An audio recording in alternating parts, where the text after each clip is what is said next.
today, your facilitators are Oka DeBoer and Gwen Mayer. Marcel is at his daughter's wedding. Oh, wow. His oldest daughter's getting married. And they had a morning wedding. So he said he was going to miss us all, but he is going to, that would be terrible if the father of the bride wasn't there. So anyway. So we've been having quite the discussion beforehand, which I've got to tell you guys, when we do these emails and you send in I have more questions than questions are answered. And so I have taken the liberty of putting up Faith's questions to and Oka answered, even though there were more people involved in this exchange. I thought that Faith could talk a little bit. They were talking beforehand. But Faith, I'd like for you to read your questions, and then Oka can talk about some of it. Okay. Let's see if I can get to it here. So the first one was, how do others understand the interior division of centers and the outer division of centers where sensual mind is lodged? How do others understand the three centers Gurdjieff speaks about in the quote below? And how might we prepare each center separately so that each could concentrate? And how can we work with the idea of training the moving center to work with other centers? Do you want me to go on to the next question, or is that enough, Gwen? No, go ahead.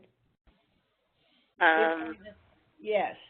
And then I had been reading Views from the Real World, Mr. Gurdjieff's book, and in that I put the quote from the book.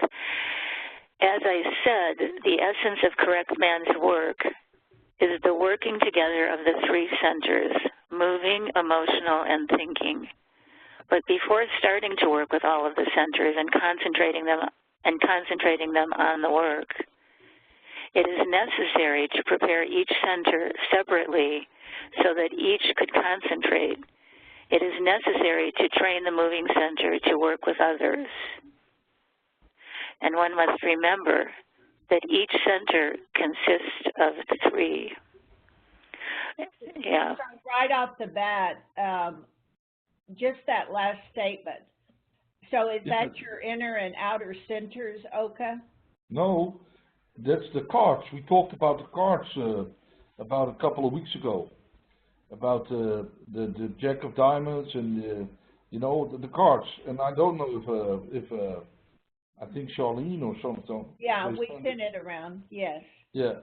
So there are three parts of three centers. So there's an automatic mechanical part of the instinctive center, regulating your heart and your blood flow and your temperature and how to digest your food. You don't have to think about that, luckily, that would be quite something.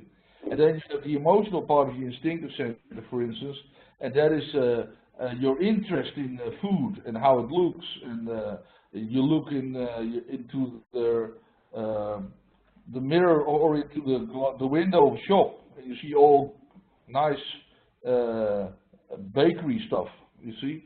That's the emotional part of the instinctive center. And the intellectual part of the instinctive center is the survivor in you. That is what makes money. It is what takes care of your bank account. It's that you are afraid that you are going to fail, stuff like that. That most people are instinctively centered, almost everybody. The second Obergonian striving talks about an instinctive need for self-perfection. Very important. The instinctive center needs to be involved in your work. If the instinctive center is not involved in your work, work will be just blah, blah, blah. It will be about being right, about science. Is it scientifically okay? So very important that the instinctive center is involved in your work. You need to develop an instinctive need for work. So that's basically the king of the instinctive center. The intellectual part needs to have a need for work. And then you have the moving center. The moving center, for instance, your gestures when you speak, blah, blah, blah, that's the most automatic part of the moving center. How you walk. Everybody walks differently. Everybody looks differently when he walks. You can recognize a person from a long distance, how they walk, how their body looks, how they are in their body. That's the most mechanical part of the moving center. The emotional part of the moving center, that's how you drive a car. You know, that you are constantly telling everybody they're wrong and you're right, and you give too much feet on the pedal. You do not think about it. You're in the emotional part. The emotional part is also the line of the supermarket. You want to be first. You want to be the first one who goes into the train. You see, to have a seat. That's all emotional part of the moving center. The intellectual part of the moving center is that you know how to move things, how to move a piano in space, how you see how that works. The instinctive parts don't need any effort at all. The emotional part don't need effort too. They need more shock from outside to be involved. So they need a stronger input from outside, from the outside world. The intellectual parts, they need effort. So, and the emotional center also has three parts. The most mechanical part is gossip. It is what other people think of you, what you think of other people. It is normal. You use it a lot when you go out in the store, when you have all sort of thoughts about other people's manifestations. You judge all the time. That's all in the instinctive part of the emotional center. The emotional part of the emotional center, which is the queen, that's the part that you fall in love with. If you fall in love, that part is aroused, and it needs a strong input from outside. The intellectual part of the emotional center is interested in music, art. Big misconception is that people think that art and music has to do with taste, but that's another discussion. But it's really that's really quite something. But the intellectual part of the emotional center needs effort. It is that you really understand something emotion with a feeling. It's feeling. It's higher. The intellectual center also has a mechanical part. That's where your cognitive intelligence is, your IQ, your normal intelligence. IQ is mainly circumstances and heredity. It's not, we way overemphasize that. The emotional part of the intellectual center is, for instance, you buy a book and you never read it. You see, you want to have it and you never read it. You put it on the shelf and it will be there forever. Okay, I need to ask you a real quick question before you go through that. Does the intellectual center hold memory, or does all of the centers hold memory? All of the center hold memory. So the memory of the moving center is a different memory than the memory of the intellectual center. The memory of the emotional center is different, so that's all different. So when they have different speed, they have different speed too. Okay. The speed is very important. Yes. So in self-remembering, we are not just using the intellectual center. No. Okay, I know, but some of us believe that. No. You need the intellectual center to convince the other centers to participate. Because the instinctive center thinks, I'm not going to participate in self-remembering. I'm going to buy a hamburger, you see, or I want to have sex, or no, I'm not interested in self-remembering. The intellectual part of the intellectual center is interested in science, in mathematics, higher things. And then there are two other centers, which are the higher centers. These are the jokers. Higher emotional center, higher intellectual center. Has a lot to do with the back of the head and with the throat. So is there a higher instinctive center? No, the instinctive center is just amazingly intelligent in surviving here. Very good. So So in one of these centers is your center of gravity. So some people are instinctive, most people are instinctively centered. Some people are moving centered. Other people, not so much, are emotionally centered. And so some people are intellectually centered. The instinctive center is operating out of the reptilian brain, is it not? Yes. Yes. Okay. Very good. Very intelligent machine, you know. It took nature thousands and thousands of years to make such a product. Very intelligent. The king of the instinctive center is really intelligent. That's your survivor. So now, what is important to understand, that you do not have these centers. These centers have you. And how they are crystallized, that is what they call your character and what they call your you, but it's not you. You see, you is something entirely different. So the centers are just made for receiving all sort of informations and transforming it into other stuff. Now, if you work, and this is very important, the instinctive and the moving and the feeling center needs to be involved. So not the intellectual center. The intellectual center is an overemphasized machine in the Western world. Works with the difference between 0 and 1, just like a computer. It's nothing more. But we lay too much emphasis on it. All the movements that you see, the movements are designed to make three-centered activities. Right, and in the movements, it forces us to think with our instinctive moving center. It arouses all the centers, all right. the three centers. So right. I want to give some importance to the intellectual center, because without the intellectual center, we don't seem to have the discipline, the reminder of the discipline. Yes, but the discipline will come from the instinctive center, right. not from the intellectual center. The intellectual center, as Gurdjieff would say, has only one role. That is the policeman. It's a sort of a policeman. Okay, I think I'm going to try and phrase this in a way based on what you were just saying. The emotional part of my intellectual center has a question.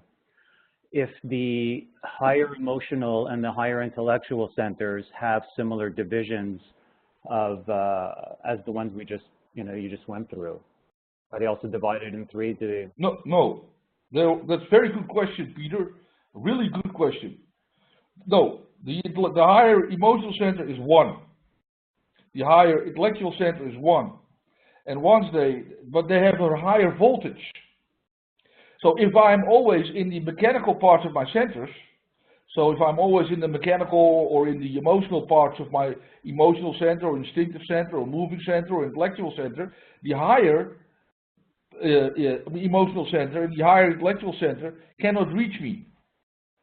Like two highways, they cannot reach me. But if you are balanced at certain moments, for instance in your sittings, the sittings are very much about balancing the centers. Then you can get glimpses of the higher emotional or the higher intellectual center. And they don't work with words, they work with, how do you say that? Symbols. So, a lot of music, let's take for instance the Requiem of Mozart. You know, what Mozart had to do to get there, to make that Requiem, was really quite something, you know. He suffered a lot. And at the end of his life, in relation to his father, he wrote that Requiem in a very high state of his being. That is really something coming from something higher. In some jazz music, you can also hear it. For instance, my favorite saxophone player is John Coltrane. You see, he is those people, they have a connection that is not familiar, that's not common. You see, that's not.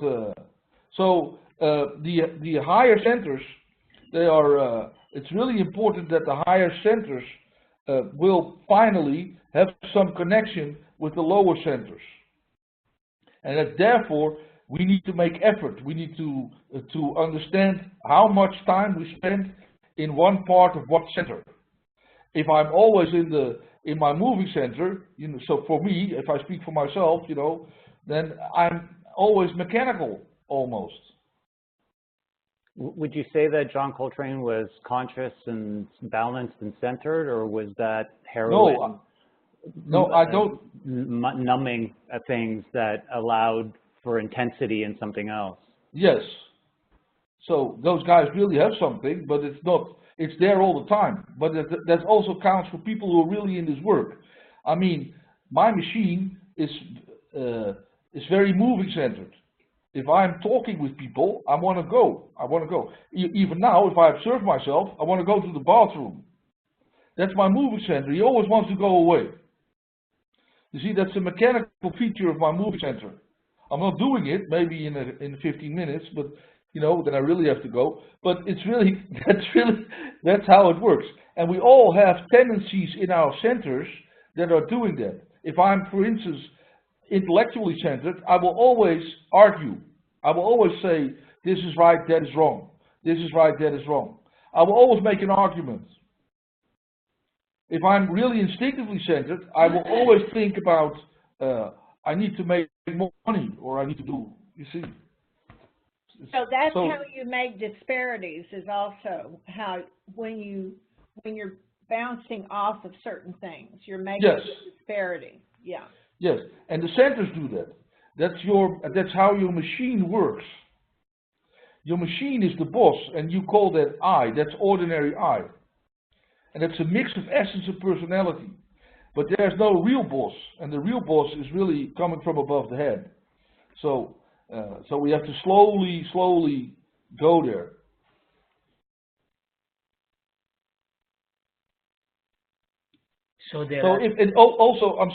Also when people don't understand each other, they're often in different centers. You see, so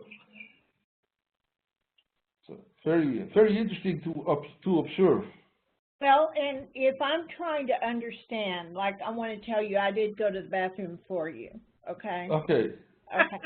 So, but if I'm trying to understand you, I have to go to the bathroom to understand you. Do you understand? Yes. Yeah. So twice it's a day. Simple function, but I mean, I hate to get it down to that, but I think that what happens in our work, we become too intellectual in the reading of all this. Yes. We don't play it out experientially. This is why, for instance, Gurdjieff made all those meals. You know, at the end of his life, he did the idiots every night. They had a meal and whatever, but they were trying to get out of their ordinary I. So there was not much space for intellectual stuff. It was just about everybody needs something else in that respect. So there was a very high tension there of being present. And when you do a meeting like this, we all have the responsibility to get there.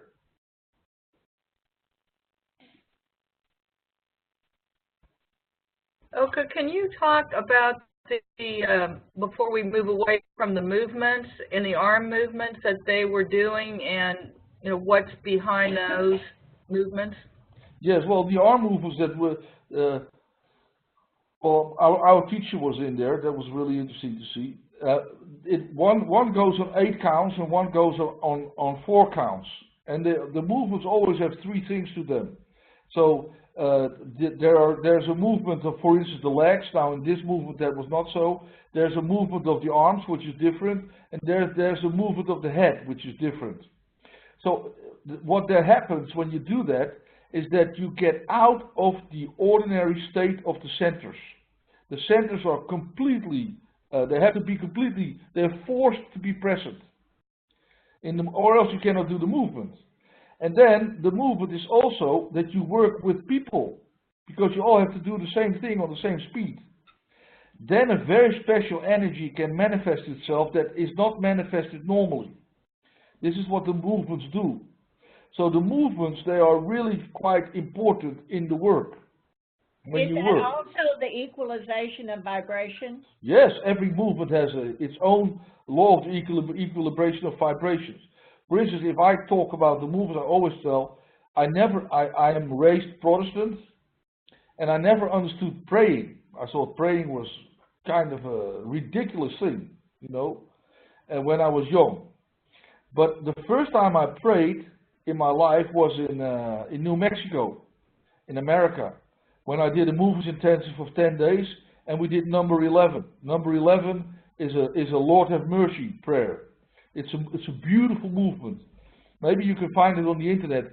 When I was younger, it was nowhere to be found. You had to go all over the planet. Next time. I've divided it up into 2 parts, and I'll play it next time and the next time. Yeah, well, the Lord have mercy number 11 is really, that was the first time that something happened in my body, that my feeling center started to get a complete, I got my feeling for sacredness, I got back. We lack feeling of sacredness, and the movement gave me my feeling of sacredness back. That goes through the feeling center. You cannot do that with the head, you know. You can try it, but it will not help you.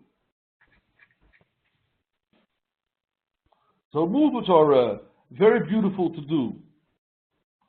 They're also very intellectual movements, you know, that you really have to count and do the Enneagram, 1 for 2857, 285714. You really have to go through all, but you know, so. But the movements, they work really hard on balancing the centers. And if you want to observe yourself, then the movements are great tools. Okay, why is it in the Lord have mercy? There is in the video, they're doing the movements, and then there is a center person that's swirling. What does that mean? That's the priestess. Okay. It's a priest. It's a woman. And so why is she doing that? She's doing a special part in the law of 3. So, so in the beginning of the movement, there's a preparation for the prayer. And then there are 3 rows on the left side, 3 rows on the right side, and they go a little apart. And then the priestess comes in the prayer. She comes doing her stuff, and then there's a different law of 3. So you're manifesting the laws in the movements. You're manifesting law of 3, law of 7, always. I have a question. When I think about differences in center function, you know, I can see the difference between when I'm asleep and when I'm in a state of self-remembering in terms of their potential function or their dysfunction. But the term inner and outer centers, I don't understand what it means, outer centers. I tell you, the outer centers is what Nicole calls the sensual mind. It is. You don't need any effort in the outer parts. The outer parts are your ego. It is your device that is made to how you meet the world in your special way. The inner parts are to be reached, for instance, when you do a sitting, or when you do movements, or when you are completely alone with yourself in nature. Then you go way more to the inner parts. So let's say that you are alone, you are completely alone, and you are really okay with yourself, and somebody comes in. Then there's a change of eye. You will go into another eye, and you will go into an eye that is more in the outer parts of the centers. But when you say outer and inner, I mean, are they, my mind goes, okay, these ones are like out here in my atmosphere, and these ones are inside me. You know, that's how I visually see that. And I mean, I know when I'm not present, or I'm present and I get taken, or like you just said, I go from one eye to another. But is inner and outer just a term to explain these two things, or is there literally the inner is in one place and the outer is in another place? Yes, the inner is in essence, the outer are in personality. Okay. But what does it have to do with if I'm in a state of self-remembering, and say I'm aware of, I'm present to my body and 3 centers and my atmosphere, what happens to these outer centers? They're gone. So so do they literally disappear? No. If you are conscious, you can play a role through them. So But if you're our not inner conscious, centers. So I've got it. is it, No, Will. So our inner centers have us. Our outer centers don't have us. the inner centers are the more real part of you.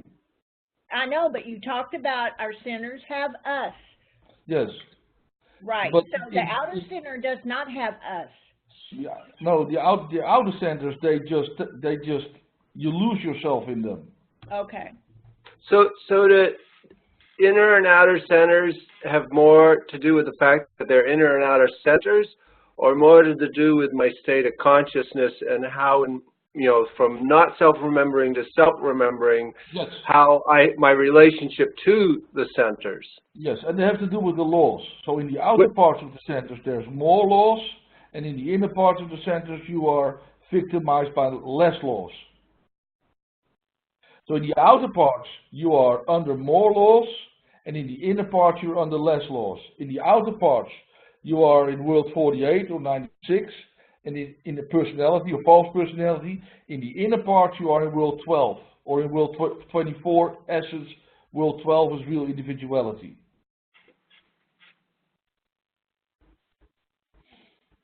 I still feel like I'm where I was when I first asked this question a few minutes ago. Yes. I'm trying to I don't see think what? you're not alone. My mind can clearly, not my mind, I can see how my centers, when I'm not present, everything's going mechanically, and one center's trying to do the work of another center, and they're all, I have all these predictable patterns. That's the outer part. So, but when I self-remember, Inner part. But is it really inner and outer part, or is it really more my state of consciousness? No, that has to do with it. Outer part is more mechanical state of consciousness. Inner part is less mechanical state of consciousness. Outer part is second state. Inner part is third state. So if you were like to draw a picture, of the human body and centers, would you actually have outer centers in one location, literally, yes. and inner centers in another location? Yes. So when yes. I forget myself, I go to the location of outer centers, and when I remember myself, I go to the location of inner centers. Yes. Is it that literal? Yes. If you put the cards and you put a fire under the cards, what is bounced back, what stays black, is personality, outer parts. And when the light goes through it, that is inner parts. Okay. So the inner parts are under less laws. They're more free. And literally, where are the outer parts located relative to the inner parts? They are more inside. The outer parts are more outside. You mean outside of your body? Yes, you can say that. The colors will change more quickly in your atmosphere. Do you reach them through sittings? The inner parts you reach through sittings. So not the outer parts. No, the outer parts are just your normal, is when you do the groceries with, when you buy a loaf of bread, when you are making an argument with your spouse. That's all outer parts of the centers. Wow. So what theoretically, what would happen to a person if they became one eye or a unity? Would these outer parts of the center still be there, or would they eventually like dissipate? They will still be there. Only when you get more conscious, you will use them consciously. Okay. And when you're not conscious, you cannot use them consciously, they just use you. This is what playing a role is. Yes, I'm sorry? I'm sorry too. So, so the outer parts are the centers that you just discussed. As far as there's 12 different parts: the jacks, the queens, the kings. That's the outer. That's also the outer centers. And I guess what my question would be, in the text that I read earlier, and how can we work with the idea of training the moving center to work with the other centers? We have to balance the centers. The moving center is a very, very good apparatus to help the other centers. The moving center can help the emotional center, can help the intellectual center. It's a very special device. That's what makes us de facto cosmoses in the Beelzebub tales.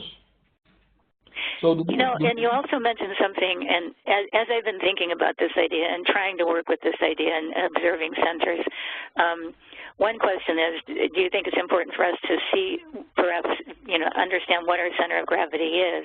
The other part of it is, I forgot the second part of the question. Well, that's the question. So is it good to... Very important to know where you are centered. This is all material for self-observation. So you just have to catch yourself in the moment. That's what self-observation is about. So there was a talk about Krishnamurti this week. You know, Krishnamurti lived on the 34th floor without an elevator. You see, Whoa. I mean that really, that's not what I said about it, but somebody else, and it's true. It's self-observation, you have an aim. You have an aim that you're going to work with. And the aim will lead you to self-observation. If you have an aim that you will behave normally in traffic, an aim related to this work I talk about. So you know that you're always completely mechanical when you drive a car, and you're really an asshole in the car. See? So then you have an aim not to do that. Then you have a possibility to observe your moving center in action and your emotional reactions. And then you will finally understand a little bit where you are most of the time. And also, you said speed, which I observed this week while trying to look at all of this and centers and things, that I got a traffic ticket, and I just started feeling this energy in my body, and I had a moment where I thought, this has to do with speed. I am really revved in there, and it was almost as if anyway, the question is that idea of speed. You mentioned it earlier and said it's very important. And the different centers have different speeds. That's my question. Yes.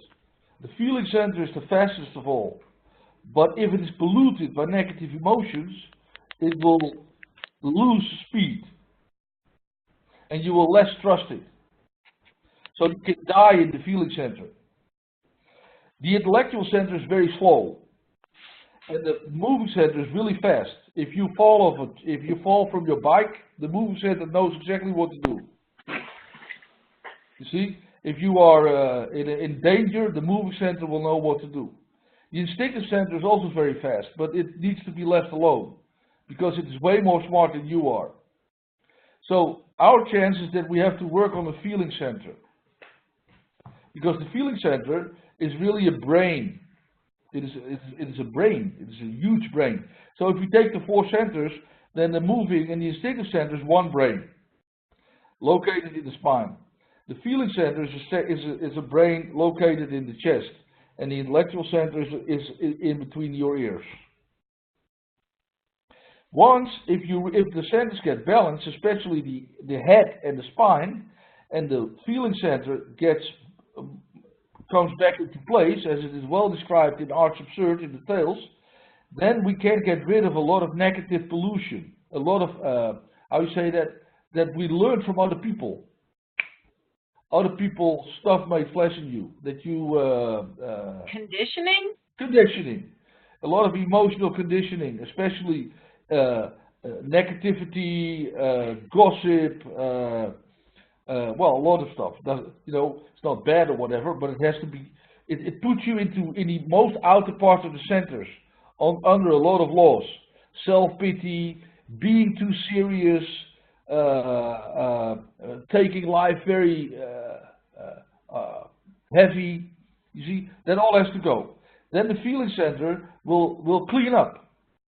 It will clean itself up.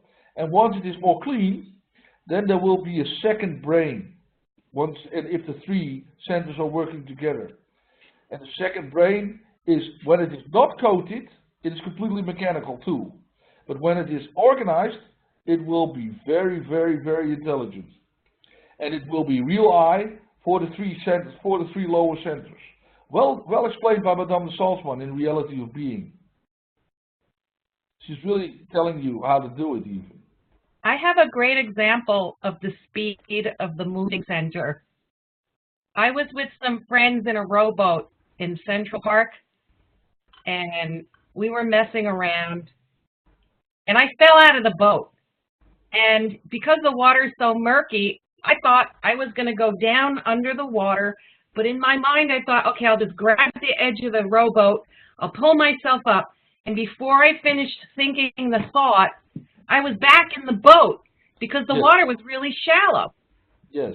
And it was so funny that there I was back in the boat. You see, that the instinctive, that's why the instinctive and the moving center are often called one center. They're very intelligent, you know. They know what to do. Don't mess with them.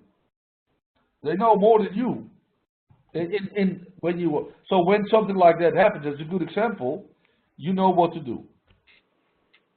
Or if somebody throws, here, catch. Your hand goes and you catch it. Yes, or you think. Yes. Yes, those are all examples. And you have to find examples for yourself, you know. You have to observe, but always observe with an aim, or else you cannot find it. You need an aim. You need to throw a ball into the future. Aims can be very simple, you know. Tomorrow I'm going to do one thing differently so that I can observe myself. Leads you also to self-remembering. It's not that difficult, you know. And then you will see what the outer parts of you are and what the more inner parts are.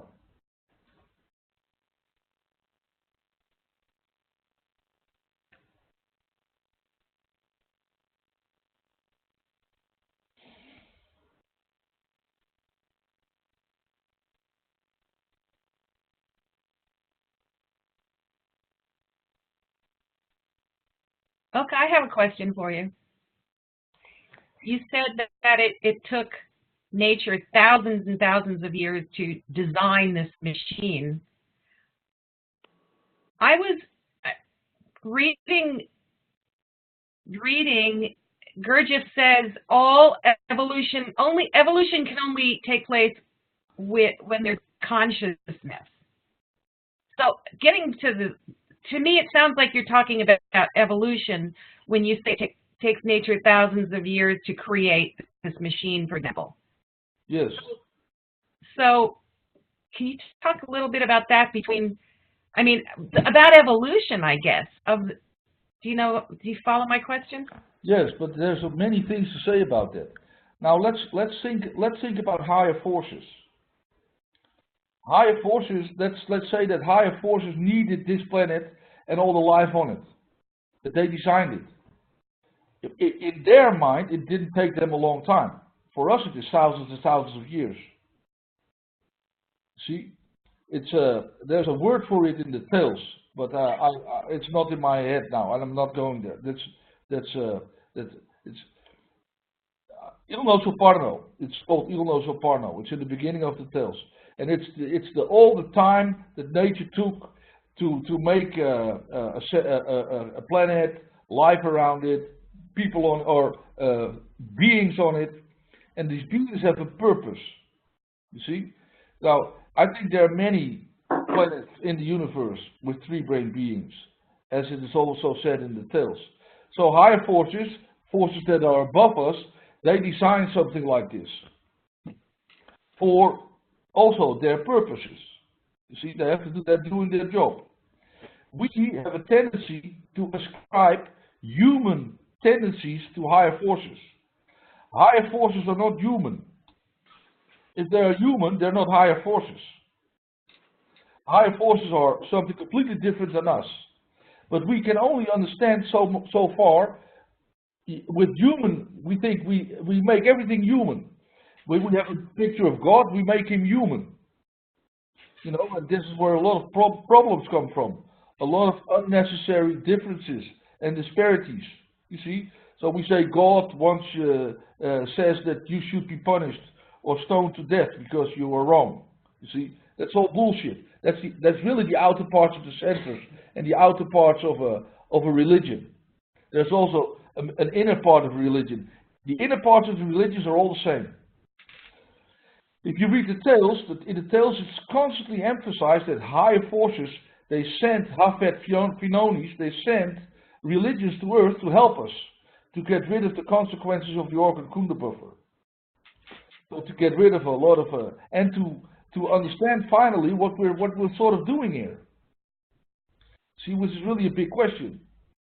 If we are born and we are just trained to be on the outer side of the centers, we will never ask the question what we're doing here. We will just make money and survive, have a good life, have a few children, beautiful wife, change for wives when we are 50, you know, or the other way around. You see stuff like that. Because we think we only live once. You see? Very important. A real question comes from the inner parts of the centers. A real drive in you that you want to, for instance, you want to learn to play an instrument for real, that's from the inside.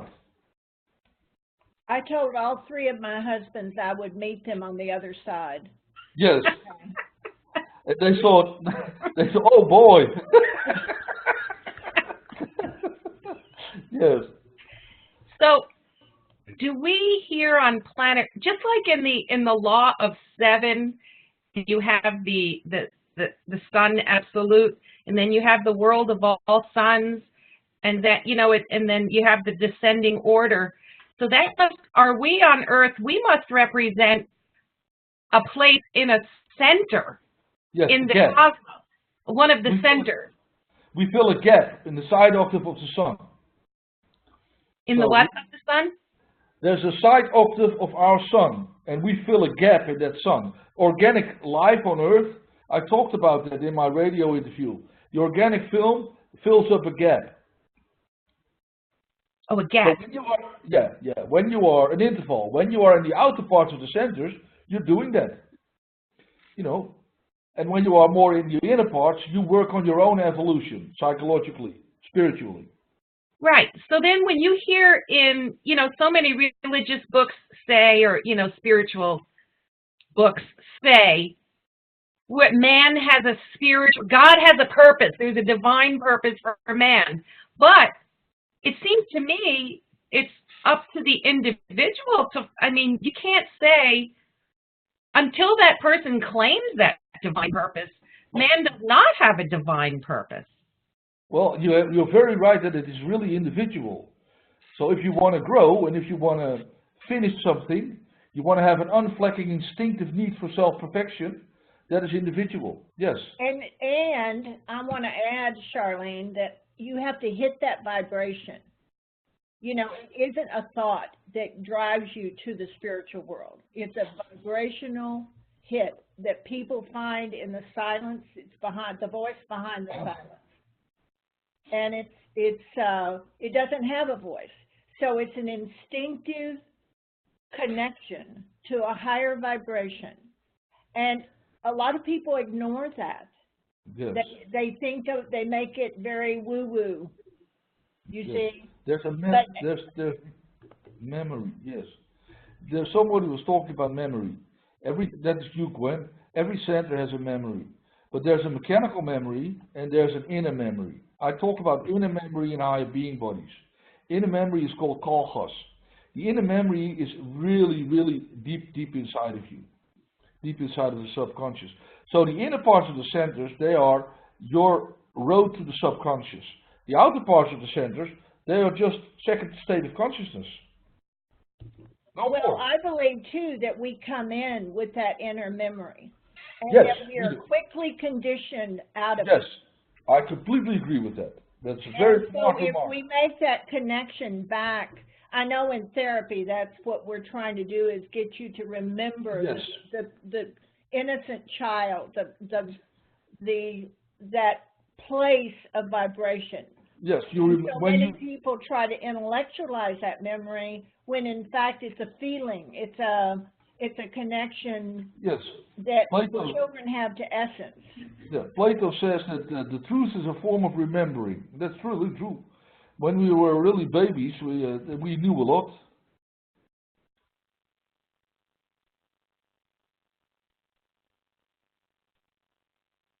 That's why little children are happy and joyful. They play.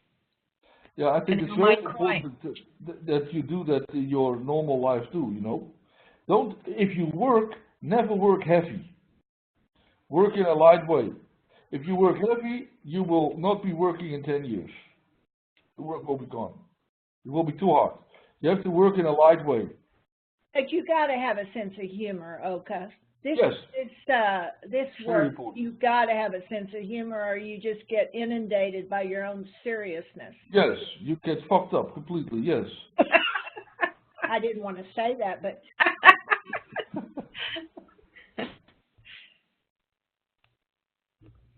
Any other comments? Faith, I know we didn't get very far with this, so we really need to understand when y'all write questions that these questions to me are somewhat answered, but the experience of living out the question, living out the experience is the hardest thing. I'm still not real sure that I get outer parts, inner parts. I'm not getting the connection, but I will work on that. And that's a good aim for this week. A good aim for this week. Try to really ponder the centers. When you are more mechanical, you got to understand what they are, Oka. And yes, I'm not real clear. I mean, I can't feel it. I gave you a lot of tools this hour. I want to describe something, and it's also a question, and I think I already have it answered. But first of all, I had a really difficult time through November, December, January, early February, incredibly difficult. And about a week ago, I had an experience that almost instantly transformed it and changed me, so that I went from terror to horror to having none of that. And my situation or my health issue, whatever you want to call it, didn't change, but I changed, and how it's not a trigger for me now. But I was playing pool last night. And I was going to go play by myself, and as I was starting to play, another guy said, "Hey, you mind if I play pool with you?" And I was like, "Sure." And we played 3 games, and I was watching. I was really aware of my atmosphere. You know, I mean, I'd pop in and out of awareness of it, but I could see so much clearer my manifestations. And pool for me is great because I could see my ego. Like, you know, I'm the best pool player in the world, and I could see my I don't know if it's just vanity or what, when like maybe I didn't do a good shot, or I was maybe going to lose the game, and then I'm interacting with this other man who's playing. He was a very, very, you know, kind individual, and I would remind myself is my aim is to remember myself. My aim isn't to win the game. My aim isn't to prove how cool I am, even though I really love to make a good pool shot. I mean, there's a satisfaction in that. But I was watching how, you know, like my ego would pop up, but it would like pop up within my atmosphere. Like I would see the impulse. You know, the more present I was, the sooner I could see the impulse. Yet I saw, and this is now I realize in talking about centers, at the same time I'm talking with him, and I'm being friendly, and I'm being social. And I'm, you know, if he does a good shot, I'm saying, wow, that was a really good shot, you know. But I can see myself intentionally interacting with him, and then a moment, it's like I had this moment where I really realized that he's not even aware of himself, you know. And there's that just made me more like appreciative. But I can see how it's like the inner part and the outer part there, how I'm dealing with life, yet at the same time I'm working on my inner awareness of centers. But it's like, to me, it's like exciting to begin to sort of have that kind of experience and see the joy and the freedom and an element of satisfaction, like I'm doing what I need to be doing. So that what observes is under less laws than that what is observed. Say that Right. again, Luca? Right. That what observes is under less laws than that what is observed. That what observes has a connection with the inner part of the centers. That what is observed is always, almost always, outer parts of the centers. It's playing pool, being in interaction with this guy, noticing, you notice something very important, that this guy was not doing the same thing as you were doing. That has a lot to do with the laws. And always relate back to the laws. Am I on the last law? So the moment that Will is telling that he is trying to work there, that he is not trying to win, but he's trying to remember himself, there's a friction between the inner parts and the outer parts of the centers. Maybe the outer parts of the centers want to win the game, you know, so they want to do whatever to win the game and have the ego be pleased. The inner parts of the centers that's closer to self-remembering is under less laws. Always, when you are observing the centers, try to understand when you are more under less laws. When you have a spouse, you live with someone, and you are insulted a little bit, you know, or the person is not doing what you want him to do. This is for the women. You see, try to understand where you are in your centers, where you are emotionally. If you are in the lower part of your emotional center, lots of laws.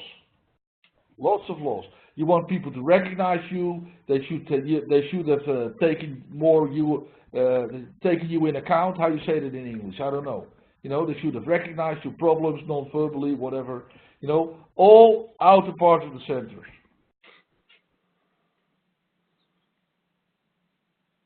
Also, Will, another thing you were experiencing, I think, was your intellectual part of your moving instinctual center, which is what makes you such a good pool player.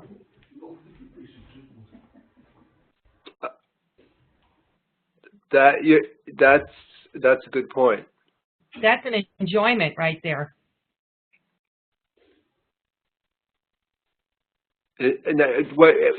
What do you mean when you say that? It's enjoyment. Well, obviously you've played a fair amount of pool, and so you're good at it. And right. you know, so you have to look at the pool table and you work out the angles and the bank shots and where you're going to hit the ball so it banks at a certain point. That's all the intellectual aspect of your moving center. And then your instinctual takes over when you actually move the cue stick and hold your hands to shoot the ball, to hit the other ball. That's all instinctual moving, but it's guided by your intellectual center of your moving or instinctual center. Well, you know, that's actually interesting, because I don't totally understand what you're saying, but what's interesting is that I can be playing pool, and there are times when I haven't even gotten to, well, I get about where the white ball is, but I immediately, when I look at the ball that I'm thinking about shooting, I immediately know where to hit it in relationship to the pocket. I don't even think about it. And if I'm on that wavelength, I can just shoot. I'm not analyzing the angle or anything. I immediately know the angle. And then there are other times where I'm not there so much, and I have to stop and look at it and study it a little bit to get the angle. And then there are other times when I'm like even more in another place where I literally sometimes have to line up the cue stick with the ball and the pocket before I get a sense of the angle. and so it's different at different times, which is, it must be in different centers, or Yes. something is different in those three instances. Yes. And when we catch those moments, we are really observing something. And it's like, I don't know if you have that in the United States. We have here music machines on the street, you know, and the guy is pulling a wheel, and then a whole bunch of music comes out. An organ. A street organ. I don't know if you have that in the United States. You have that? No, it's typical Dutch. I think what? I think they used to be around. I don't know if they are anymore. No, we have them here, and it's typical Dutch. They used to have a monkey that danced to the street organ. No, there's a guy, he's pulling the wheel, and in the machine there's a map, a sort of a book, with all holes in it, small holes, and small, you know, like you see also in computers, when you take something out, you see all the, I don't know, I don't have enough English in me. Like a player piano.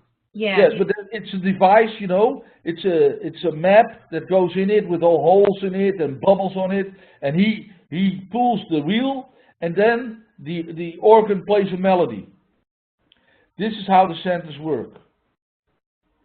So life pulls the wheel, you know, and we all have a different card in our machine, and we always play the same tunes.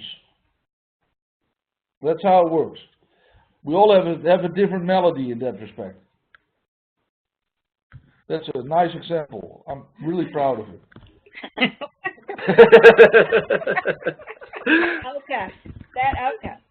Okay.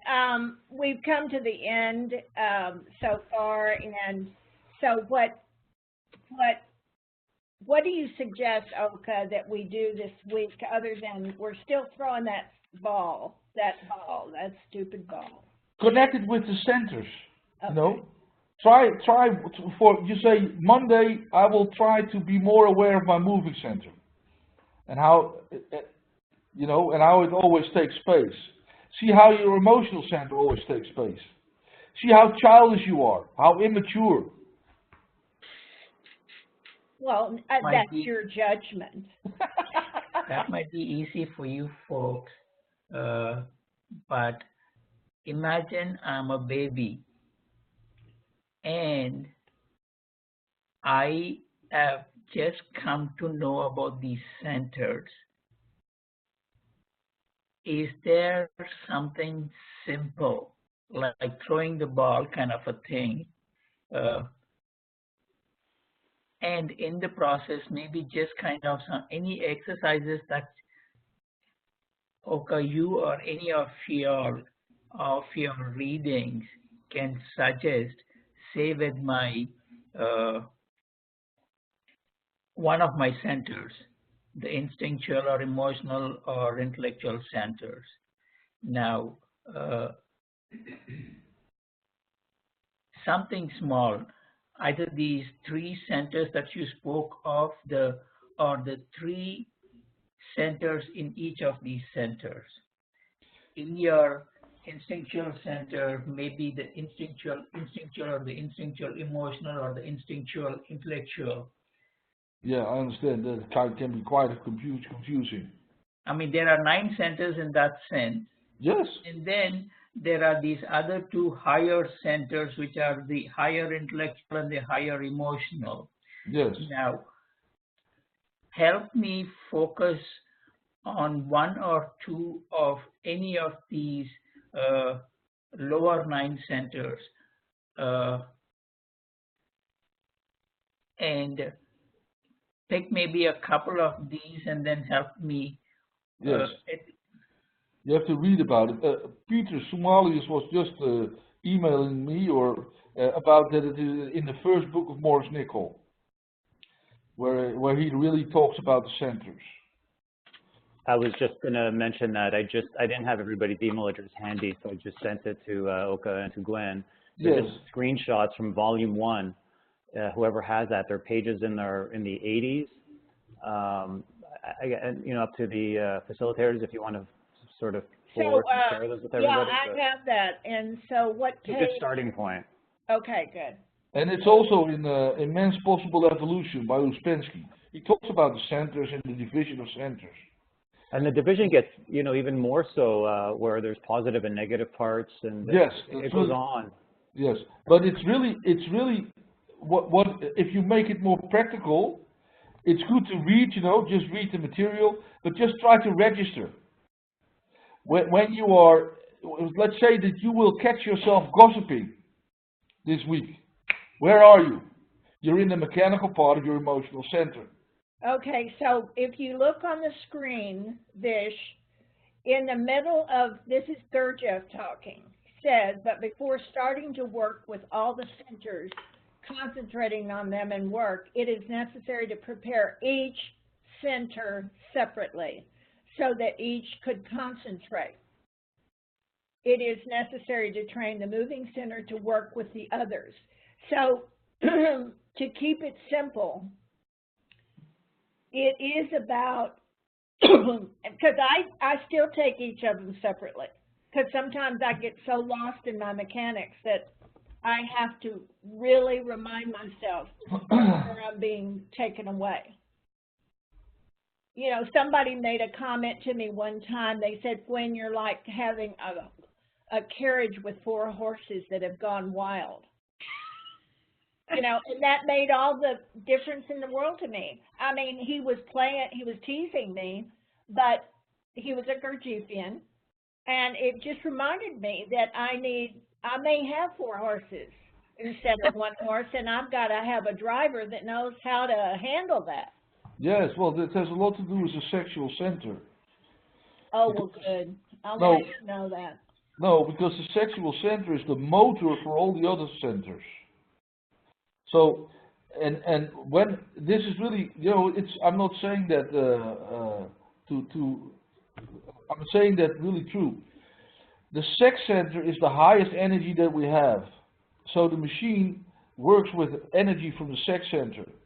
When there's a lot of energy in that center, then there's a lot of wrong work of centers. So then there's one center taking the work of the other center. Well, there's a lot of information that we exchange in this meeting, almost too much, and Fish is right. I can understand where he's coming from. But the sex center is the motor. It gives all the energy to the centers. And you see, that's where wrong work of centers come from. But well, Vish would understand this. It's a kundalini at the base of the spine that drives the sex center. Yes, that's really true. So we have to, it's always, you can find it in Morris Nichol. You can read about the centers. But you need to see, that's only reading. Reading is not enough. But you have to register a little bit. You have to, this is what self-observation is about. To register things. Not to judge, you register. And then you will find amazing things that you didn't know about your machine. The commentaries are available on Kindle, by the way, if anybody wants to know that. What's Kindle? It's a tablet that you can get from Amazon. Wow. With a digital. They're also available through PDF, and so I have them both on Kindle and PDF. So if people want the exact page, they tell me what they want, I will send it to the group. But again, you can read some of this over and over. Like Maurice Nichol spends pages on stuff. And, you know, the practice of this is so simple when, you know, we're talking about complex things experienced simply. That's really true. You know, and so don't forget that we're all doing the same thing over and over and over. Yes. We I just still play can't the same stand in tune. line. I still can't stand in a line in the supermarket without getting impatient. Yes. That has not helped me one bit, but now I'm aware of it. Yeah, we're playing the same tune over and over and over again. The same gramophone. Over and over again. And that has a lot to do with the centers. We're all the same in that respect. I don't let my horses run over the clerk. No. Yeah. You have to try. I've called them in, you know, I say, okay, hold your horses, my Hold your horses. This is really quite something in relation to the centers, to hold your horses. Okay, guys. So those of you who are in our Wednesday group, we'll see you Wednesday. Is that starting Wednesday? Yeah. I Okay. sent you an email. I hope you opened it. Yes, Or I I hope will. your wife opened it and showed it to you. Yes. Thank God for your wife. Okay. Bye. Yes, that's true. I'm the first one to admit. Yeah, I know. Bye, everyone. Bye. Bye. Thank you. Bye, everyone. Thank you. So long. Have a good weekend. You too.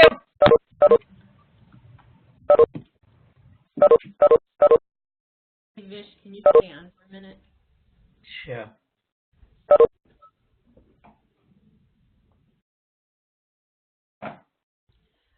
Do you want